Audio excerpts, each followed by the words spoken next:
Hello बच्चा party. तो कैसे हैं आप सभी? आई होप सारे अच्छे होंगे। आप सभी का वेलकम है मेरे यूट्यूब चैनल पर। Without wasting time let's start our video. तो आज हम पढ़ने वाले हैं एक नया चैप्टर। क्लास 11th का ये चैप्टर है जिसका नाम क्या है? Body fluids and circulation. Body fluids and circulation. इसमें क्या पढ़ेंगे हम? एक तो फ्लूइड्स के बारे में पढ़ेंगे। फ्लूइड क्या होता है? फ्लूइड एक लिक्विड पार्ट होता है जो कहाँ प्रेजेंट है? बॉडी के अंदर, इनसाइड प्रेजेंट है। तो इसलिए उसको क्या कहा गया? Body fluid. Different different organisms में डिफरेंट डिफरेंट काइंड के क्या होते हैं? बॉडी फ्लूइड्स प्रेजेंट होते हैं। तो हम सभी ऑर्गेनिजम्स के तो इसमें नहीं पढ़ेंगे, but major major important important organism के हम क्या करेंगे? इसमें बॉडी फ्लूइड्स पढ़ेंगे। ठीक है। नेक्स्ट क्या पढ़ेंगे हम इसमें? सर्कुलेशन। फ्लूइड है तो वो सर्कुलेट तो करेगा। अब सर्कुलेशन कैसे होती है डिफरेंट डिफरेंट ऑर्गेनिज्म में? हर ऑर्गेनिज्म में अलग अलग मेथड है सर्कुलेशन के लिए, बॉडी फ्लूइड को सर्कुलेट करने के लिए। तो अब उसके बारे में पढ़ेंगे हम इसमें। एक तो क्या, बॉडी फ्लूइड के बारे में पढ़ेंगे, सेकंड सर्कुलेशन के बारे में पढ़ेंगे। ठीक है, चलिए शुरू करते हैं। सबसे पहले क्या है? All living cell needs nutrient, oxygen and other essential substances for their survival. जितनी भी लिविंग सेल्स है, ऑल लिविंग सेल्स, उनको किस चीज की रिक्वायरमेंट होती है? एक तो न्यूट्रिएंट्स की रिक्वायरमेंट है, सेकंड क्या है? ऑक्सीजन की रिक्वायरमेंट है, और थर्ड वन क्या है? कुछ अदर इसेंशियल और सब्सटेंसेस होते हैं।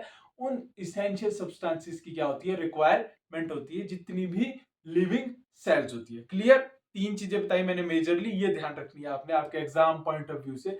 ये नीट के लिए भी आपके लिए इंपॉर्टेंट है, and second other competitive exam जितने भी है उन सब के लिए भी इंपॉर्टेंट है, मेडिकल से रिलेटेड एंड बोर्ड्स के लिए भी आपके लिए क्या है? इंपॉर्टेंट है। तीन सब्सटेंस बताया मैंने लिविंग सेल्स में। क्या क्या है? एक तो न्यूट्रिएंट्स की रिक्वायरमेंट है, सेकंड वन क्या है? ऑक्सीजन की रिक्वायरमेंट है, और क्या है? अदर इसेंशियल कंपोनेंट्स या सब्सटेंसेस, उन सब की क्या है? लिविंग सेल को रिक्वायरमेंट है। किस लिए?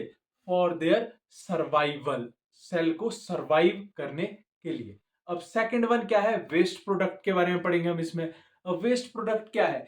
सेल है, लिविंग सेल है, जो चीज लिविंग होगी, इस तरह ध्यान रखो, वहां क्या है? वेस्ट तो बनेगा ही बनेगा। वेस्ट की प्रोडक्शन या वेस्ट तो प्रोड्यूस होगा ही होगा। अब वेस्ट प्रोड्यूस होगा, उस वेस्ट को क्या करना है हमें?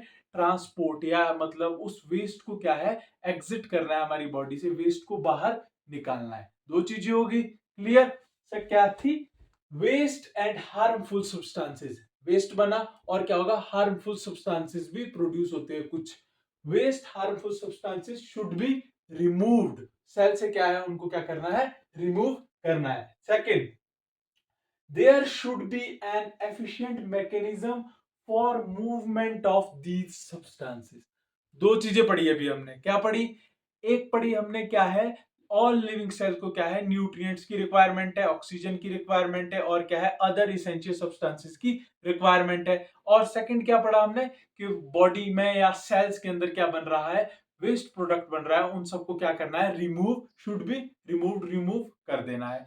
तो अब इन दोनों चीजों के लिए, इन दोनों प्रोसेसेस के लिए किसी ना किसी एफिशिएंट मैकेनिज्म की क्या है?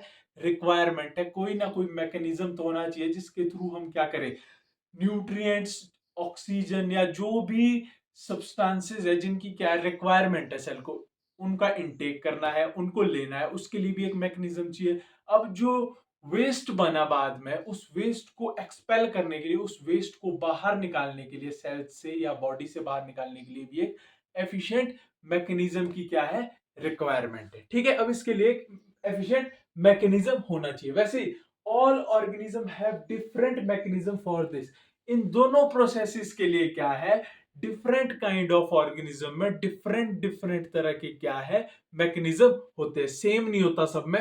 डिफरेंट ऑर्गेनिज्म में क्या होगा? डिफरेंट मैकेनिज्म होगा। ठीक है। अब जैसे हम बात करते हैं, सिंपल से चलेंगे हम, फिर उसके बाद कहां जाएंगे? कॉम्प्लेक्स में जाएंगे। सबसे पहले करेंगे like sponges and coelenterate. Sponges and coelenterates में क्या होता है? वाटर होता है। इनमें क्या होता है? बॉडी कैविटी होती है, सिंपल है।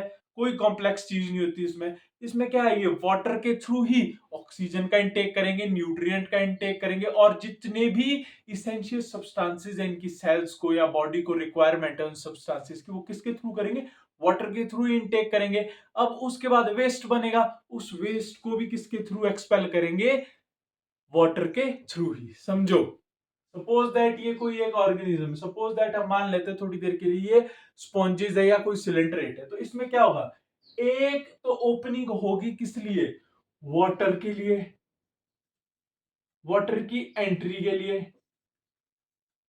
एक साइड से तो क्या होगी, वाटर की एंट्री होगी। अब जैसे मानो इधर से क्या हुई, वाटर की एंट्री हुई, ठीक है। अब इस एंट्री के थ्रू क्या क्या अंदर आया, ऑक्सीजन आया, कोई न्यूट्रिएंट आया, कोई और सब्सटेंस आया, ठीक है। अब वो न्यूट्रिएंट्स, ऑक्सीजन, सब्सटेंस जो जो भी था वो इसने क्या कर लिया, कैप्चर कर लिया या उसको एब्जॉर्ब कर लिया, सब कुछ कर लिया। उसके बाद क्या बनेगा अंदर, वेस्ट भी तो बनेगा। अब वेस्ट अंदर इनसाइड, जो बॉडी के इनसाइड वेस्ट बना, अब उस वेस्ट को भी तो बाहर निकालना है। वो भी कैसे निकलेगा, वाटर एंटर करेगा, वाटर आया, उस वे वाटर के थ्रू ही एक दूसरी साइड से क्या करेगा, ये एग्जिट कर जाएगा। एक साइड से वाटर की एंट्री हुई और दूसरी साइड से एग्जिट कर जाएगा, और उसके साथ क्या निकल जाएगा बाहर, वेस्ट बाहर निकल जाएगा, ठीक है। अब बात आती है कि इनके पास पानी कहां से आएगा इतना। तो जो वाटर स्पॉन्जेज है, सिलेंट्रेट्स, ये कहाँ रहते हैं, पानी में रहते हैं। इनके सराउंडिंग में, इनके चारों तरफ क्या होता है, पानी पानी होता है, ये वाटर में ही सरवाइव करते हैं। तो वाटर का इंटेक लेंगे, उससे ही न्यूट्रिएंट्स भी लेंगे, और उस वाटर के थ्रू ही क्या करेंगे, ये जो भी हार्मफुल सब्सटेंसेस या वेस्ट है इनकी बॉडी में, उसको भी क्या करेंगे, एक्सपेल आउट करेंगे। क्लियर, समझ गए। अभी हमने सिंपल का तो देख लिया, अब चलते हैं हम किसकी तरफ, कॉम्प्लेक्स ऑर्गेनिजम्स की तरफ। जैसे more complex organism use special fluid. More complex organisms के बारे में पढ़ रहे थे हम। जितने भी मोर कॉम्प्लेक्स ऑर्गेनिज्म या हायर ऑर्गेनिज्म है, लाइक ह्यूमन बीइंग्स, हम भी, तो हमारे पास कौन सा बॉडी फ्लूइड है, हमारे पास है, सबको पता होगा, ब्लड। हायर ऑर्गेनिज्म के पास क्या है, मोस्टली ब्लड होता है, ठीक है। अब एक और बॉडी फ्लूइड है, वो कुछ सर्टेन चीजों की मूवमेंट में हेल्प करता है, उसका नाम क्या है, उसका नाम है लिम्फ। एक तो हो गया ब्लड, दूसरा क्या है, लिम्फ है। अबे लिम्फ किस में प्रेजेंट होता है, या क्या इसका अनदर नाम है, तो इसको टिश्यू फ्लूइड, टिश्यू फ्लूइड भी बोला जाता है। किसको, लिम्फ को, और क्या बोला जाता है, टिश्यू फ्लूइड भी बोला जाता है। क्लियर। अब इसका आप स्क्रीनशॉट ले लो या नोट डाउन कर लो, फिर हम नेक्स्ट आगे देखते हैं। तो आप सभी ने नोट डाउन कर लिया होगा। अब हम किसके बारे में पढ़ रहे थे अभी तक, बॉडी फ्लूइड्स के बारे में पढ़ रहे थे। उसमें क्या हमने दो फ्लूइड देखे थे हायर ऑर्गेनिजम्स में। सिंपलर वन में क्या देखा था, वाटर, एंड हायर में क्या देखा था, या कॉम्प्लेक्स ऑर्गेनिज्म में क्या देखे थे हमने, एक तो देखा था blood, and second one is lymph. But अब सबसे पहले किसको देखा था, ब्लड को देखा था। तो पहले किसके बारे में पढ़ेंगे, ब्लड के बारे में क्लियर कर लेते हैं सब कुछ, कि ब्लड क्या है, किस किस चीज से मिलकर बना है, क्या क्या कंपोनेंट्स है ब्लड के। तो देखिए ब्लड, सबसे पहले क्या है, blood is special connective tissue. नाम से ही क्लियर हो रहा है, पॉइंट से ही क्लियर हो रहा है, क्या है, स्पेशल है, और क्या है, कनेक्टिव टिश्यू है। कनेक्टिव का क्या मतलब होता है, कनेक्टिंग, कनेक्टिंग वर्ड से आया कनेक्टिव वर्ड। कनेक्टिंग क्या होता है, किसी चीज को कनेक्ट करना है। अब जैसे दो चीजें हैं, सपोज दैट कोई एक, ये एक कोई एरिया है, ये कोई एरिया है, और दूसरा एरिया क्या है, ये है, दो एरियाज है। क्लियर है। अब मान लो ये कोई पहाड़ी एरिया है, ये कोई एक दूसरा पहाड़ी एरिया है, एक A and another one is B. Clear. अब इस पहाड़ी एरिया के बीच में क्या बह रही है, नदी बह रही है। अब इनको कनेक्ट करना है आपस में, इनको आपस में कनेक्ट करने के लिए क्या करेंगे हम इसमें, पुल लगा सकते हैं, बीच में ब्रिज बांध सकते हैं, ब्रिज लगा सकते हैं। तो हमने क्या कर दिया, किसकी हेल्प से कर दिया, ब्रिज की हेल्प से इन दोनों एरियाज को क्या कर दिया, कनेक्ट कर दिया आपस में, मतलब जोड़ दिया। क्लियर। वैसे ही ब्लड क्या काम करता है हमारी बॉडी में, कनेक्टिंग का या कनेक्शन का काम करता है। कनेक्ट करता है हमारे बॉडी ऑर्गन्स को इंटरनली। दैट्स व्हाई ब्लड को बोला जाता है स्पेशल कनेक्टिव टिश्यू। क्लियर ये पॉइंट। सेकंड वन क्या है, consisting of fluid matrix. Fluid से बनाता है, लिक्विड फ्लूइड ही नेचर होता है किसका, ब्लड का। सबको पता है फ्लूइड होता है, देखा है सबने ब्लड अपनी अपनी लाइफ में। तो सेकंड पार्ट भी क्लियर है। अब थर्ड है plasma and formed elements. Blood में क्या है, एक तो क्या है स्पेशल कनेक्टिव टिश्यू है, क्लियर। सेकंड क्या है ब्लड के अंदर, फ्लूइड है, फ्लूइड मैट्रिक्स है। एंड सेकंड उसके अंदर क्या क्या है, और एक तो है प्लाज्मा, ठीक है। सेकंड क्या है, फॉर्म्ड एलिमेंट्स। दो चीजें। अब ये दोनों चीजें आप सोच रहे होंगे कि क्या है ये, प्लाज्मा क्या है, फॉर्म्ड एलिमेंट्स क्या है। जैसे अभी हमने ब्लड के बारे में देखा कि ब्लड में ये चीजें, अब हम इन चीजों के बारे में देखेंगे कि ये प्लाज्मा क्या है, आगे फॉर्म्ड एलिमेंट्स क्या है। एक एक चीज को क्या करेंगे, इलेबोरेट करेंगे और इनके बारे में क्लियर करेंगे कि व्हाट इज प्लाज्मा, कि प्लाज्मा क्या है और क्या है फॉर्म्ड एलिमेंट्स क्या है। ब्लड क्लियर है, ब्लड को आप नोट डाउन कर लो या स्क्रीनशॉट ले लो। अब हम आगे पढ़ेंगे प्लाज्मा या फॉर्म्ड एलिमेंट्स के बारे में। तो आप सभी ने नोट कर लिया होगा। अभी हमने क्या पढ़ा था, अभी हमने पढ़ा था ब्लड के कंपोनेंट्स के बारे में। अब उसमें क्या कंपोनेंट था, एक प्लाज्मा था पहले। अब किसके बारे में पढ़ रहे हैं हम, प्लाज्मा के बारे में पढ़ेंगे कि प्लाज्मा क्या होता है। ठीक है, plasma, plasma is straw coloured viscous fluid. अब स्ट्रॉ कलर क्या हुआ, स्ट्रॉ कलर्ड है, ये कलर है प्लाज्मा का। प्लाज्मा का स्ट्रॉ कलर्ड या फिर कैसा लाइट येलो सा कलर होता है, ठीक है, लाइट येलो कलर होता है। विस्कस फ्लूइड होता है, गाढ़ा। विस्कस फ्लूइड मतलब अगर फ्लूइड सपोज दैट इस डायरेक्शन में फ्लो कर रहा है तो वो क्या करेगा, थोड़ा अपोज भी करेगा अपोजिट डायरेक्शन में। मतलब कुछ एक रेजिस्टेंस के साथ क्या करता है, फ्लो करता है जो फ्लूइड, उसको क्या बोला जाता है, विस्कस फ्लूइड बोला जाता है। ठीक है, इतना ध्यान रखो सिर्फ कि प्लाज्मा क्या है, straw coloured viscous fluid. Clear, एक पॉइंट उड़ा दिया। सेकंड क्या है, it constitute nearly 55% of blood. पढ़ किसके बारे में रहे हम, मेनली ब्लड। ब्लड के अंदर है क्या प्रेजेंट, प्लाज्मा प्रेजेंट है। अब वो प्लाज्मा, अगर ब्लड क्या है 100% ब्लड की बात करते हैं हम, अगर 100% ब्लड की बात करते हैं तो इस 100% ब्लड से 55% क्या है इसमें, 55% क्या है इसमें, 100% ब्लड में प्लाज्मा है। It constitute plasma constitute nearly 55% of blood. Clear? इसके बाद क्या है, 90 to 92% of plasma is water. अभी तक क्या देख रहे थे हम कि प्लाज्मा ब्लड में कितना कॉन्स्टिट्यूट करता है, 55%। क्लियर। अब उसके बाद टर्न आती है 90 to 92% क्या आता है, प्लाज्मा के अंदर पानी होता है। प्लाज्मा मेनली क्या है, 90 से 92% प्लाज्मा क्या है, पानी है। सेकंड, अब जो बाकी का बच गया 6 to 8%, उसमें क्या है, प्रोटीन्स प्रेजेंट है। 90 to 92% तो क्या हो गया, वाटर किसके अंदर, प्लाज्मा के अंदर। उसके बाद 6 to 8% क्या बच गया, प्रोटीन किसके अंदर, प्लाज्मा के अंदर। अब ये प्रोटीन क्या है, जो मेजर प्रोटीन्स है प्लाज्मा के अंदर वो क्या है, 3 प्रोटीन्स है मेजर, उनके बारे में पढ़ते हैं। नंबर 1 क्या है, फिब्रिनोजन। मेजर प्रोटीन है किसकी, प्लाज्मा की, 3। सबसे पहले क्या है, फिब्रिनोजन। सेकंड क्या है, ग्लोब्युलिन। थर्ड क्या है, एल्ब्यूमिन। 3 प्रोटीन है, एक फिब्रिनोजन, एक ग्लोब्युलिन, एक एल्ब्यूमिन। अब 3 प्रोटीन, तीनों का काम क्या होगा, तीनों का फंक्शन क्या होगा, डिफरेंट डिफरेंट फंक्शन होगा, अलग अलग काम परफॉर्म करेंगे। ठीक है, अब कैसे है, जो फिब्रिनोजन है वो क्या करता है, क्लॉटिंग और कोगुलेशन ऑफ ब्लड में हेल्प करता है। मतलब अगर सपोज दैट हमें कट लग जाता है हमारी बॉडी में कहीं, तो वहां से क्या होती है, ब्लीडिंग स्टार्ट होती है, ब्लड गिरना स्टार्ट होता है, निकलना स्टार्ट होता है।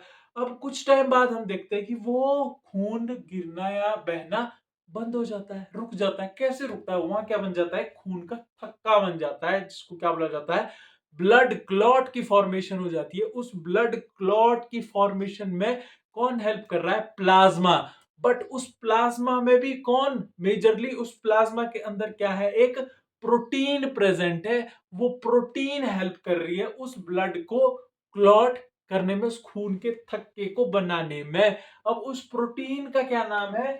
फिब्रिनोजन। क्लियर? अब इसके बाद क्या है सेकंड प्रोटीन? ग्लोबुलिन। फिब्रिनोजन समझ आ गई? सिंपल सा याद रखो, क्लॉटिंग और कोगुलेशन ऑफ ब्लड में हेल्प करेगी कौन?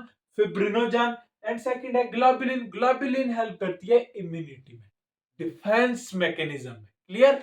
एक तो इम्यूनिटी में हेल्प करेगी, दूसरा क्या? डिफेंस में हेल्प करेगी। कौन? ग्लोबुलिन। जितनी भी तरह का हमारे अंदर इम्यूनिटी है उसमें कौन हेल्प कर रहा है? ग्लोबुलिन। दो clear. Third is albumin. Albumin क्या होती है? एल्ब्यूमिन करती है ऑस्मोटिक बैलेंस। जो हमारी बॉडी के अंदर ऑस्मोटिक बैलेंस है उसको मेंटेन कौन सी प्रोटीन करती है?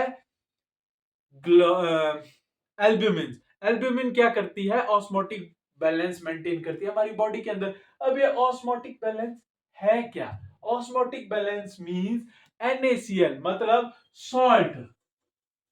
सॉल्ट और वाटर बैलेंस, जो सॉल्ट और वाटर का बैलेंस है हमारी बॉडी में, उस बैलेंस को बोला जाता है ऑस्मोटिक बैलेंस। ठीक है? उसको मेंटेन करती है कि कितने सॉल्ट की जरूरत है, कितना वाटर की जरूरत है। उस ऑस्मोटिक बैलेंस को कौन मेंटेन करता है? एल्ब्यूमिन। तीनों प्रोटीन्स देख ली। प्लाज्मा में तीन प्रोटीन बताई थी मेजर, एक फिब्रिनोजन, एक एल्ब्यूमिन, एक ग्लोबुलिन। फिब्रिनोजन किस में हेल्प करती है? क्लॉटिंग और कोगुलेशन ऑफ ब्लड। ग्लोबुलिन किस में हेल्प करती है? इम्यूनिटी में हेल्प करती है, डिफेंस मैकेनिज्म में हेल्प करती है बॉडी की। And third one is albumin. Albumin किस में? ऑस्मोटिक बैलेंस को मेंटेन करती है, वाटर एंड सॉल्ट का बैलेंस मेंटेन करती है, किसमें? हमारी बॉडी में। तीनों प्रोटीन क्लियर। अब आगे नेक्स्ट देखते हैं कि प्लाज्मा में और क्या होता है। प्लाज्मा में और क्या होता है? Plasma contains small amount of minerals. कुछ अमाउंट में क्या प्रेजेंट होता है उसमें? मिनरल्स, वेरी स्मॉल अमाउंट में। बट क्या क्या मिनरल्स है वो? जैसे सोडियम पॉजिटिव है, Na positive, Ca2 positive, calcium 2 positive है, मैग्नीशियम 2 पॉजिटिव है, और क्या है? HCO3 negative. मतलब बाइकार्बोनेट्स भी प्रेजेंट होते हैं किसमें? प्लाज्मा के अंदर। ठीक है? ये मिनरल्स है जो स्मॉल अमाउंट में प्रेजेंट है। और क्या है? Cl नेगेटिव भी प्रेजेंट होते हैं। ठीक है? नेक्स्ट उसके बाद क्या है? Glucose, amino acid, lipids are also present. और क्या क्या प्रेजेंट होता है इसमें? वेरी स्मॉल अमाउंट में ग्लूकोज है, अमाइनो एसिड्स है, और क्या है? लिपिड्स प्रेजेंट है। बट जो ये glucose, amino acid and lipids है, ये क्या होते हैं? ट्रांजिट में होते हैं, हमेशा ट्रांजिट में, मतलब घूमते रहते हैं। ठीक है? Second is factors of coagulation of blood is always present in active form। जो फैक्टर है कोगुलेशन के लिए, ब्लड के कोगुलेशन के लिए कौन सा फैक्टर है? फिब्रिनोजन बताया था अभी। वो किस फॉर्म में प्रेजेंट होता है? फिब्रिनोजन क्या है? इन एक्टिव फॉर्म है। बट इसकी एक्टिव फॉर्म क्या होती है फिब्रिनोजन की? फिब्रिन। हमेशा प्लाज्मा में कौन सी फॉर्म प्रेजेंट होती है? Active form. एक्टिव फॉर्म क्या है? फिब्रिन। इसके अभी जब ब्लड क्लॉटिंग पढ़ेंगे हम आगे तो उसमें ब्रीफली समझाऊंगा। इतना ध्यान रखो कि जो फैक्टर है क्लॉटिंग ऑफ ब्लड के लिए वो किस में प्रेजेंट होता है? एक्टिव फॉर्म में प्रेजेंट होता है प्लाज्मा के अंदर ऑलवेज। ठीक है? Second is plasma without clotting factor is called serum. Plasma को विदाउट क्लॉटिंग फैक्टर क्या बोला जाता है? सीरम बोला जाता है। मतलब ये जो प्लाज्मा है, अगर इस प्लाज्मा से मैंने निकाल दिया क्लॉटिंग फैक्टर, यानी क्लॉटिंग फैक्टर को मैंने रिमूव कर दिया, किससे? प्लाज्मा से। इसको हमने क्या कर दिया? रिमूव कर दिया, हटा दिया। अब जो प्लाज्मा में पीछे बच गया, जो प्लाज्मा इस क्लॉटिंग फैक्टर के बिना पीछे बच गया, उसको क्या बोला जाता है? सीरम बोला जाता है। क्लियर? सब कुछ क्लियर? एक बार देख लो, स्क्रीनशॉट ले लो या फिर इसको नोट डाउन कर लो। फिर हम नेक्स्ट आगे पढ़ेंगे अब फॉर्म्ड एलिमेंट्स के बारे में। अभी प्लाज्मा देख, ब्लड के हमने दो कंपोनेंट देखे थे मेन। अभी कौन से? एक प्लाज्मा, एक फॉर्म्ड एलिमेंट्स। अब प्लाज्मा तो क्लियर है, अब इसके बाद क्या पढ़ना है हमने? फॉर्म्ड एलिमेंट्स के बारे में। तो अभी हमने किसके बारे में पढ़ा? प्लाज्मा के बारे में पढ़ा। अब क्या बचता है हमारे पास? Formed elements. फॉर्म्ड एलिमेंट्स और प्लाज्मा क्या है? ब्लड के कंपोनेंट्स है। प्लाज्मा क्लियर कर लिया हमने। अब क्या बच गया? Formed elements. फॉर्म्ड एलिमेंट्स के बारे में हम क्या पढ़ेंगे, नेक्स्ट वीडियो में पढ़ेंगे। आज के लिए इतना ही। अभी तक आप इस सबको रिवाइज कीजिए। अगर आपको इसमें कोई भी डाउट है तो आप कमेंट सेक्शन में जाके कमेंट कर सकते हैं, आपको कमेंट का आंसर जरूर मिलेगा। और सेकंड वन इज, चैनल को सब्सक्राइब करना ना भूले, लाइक करना ना भूले और शेयर करिए अपने दोस्तों के साथ ज्यादा से ज्यादा। Thank you, have a nice day.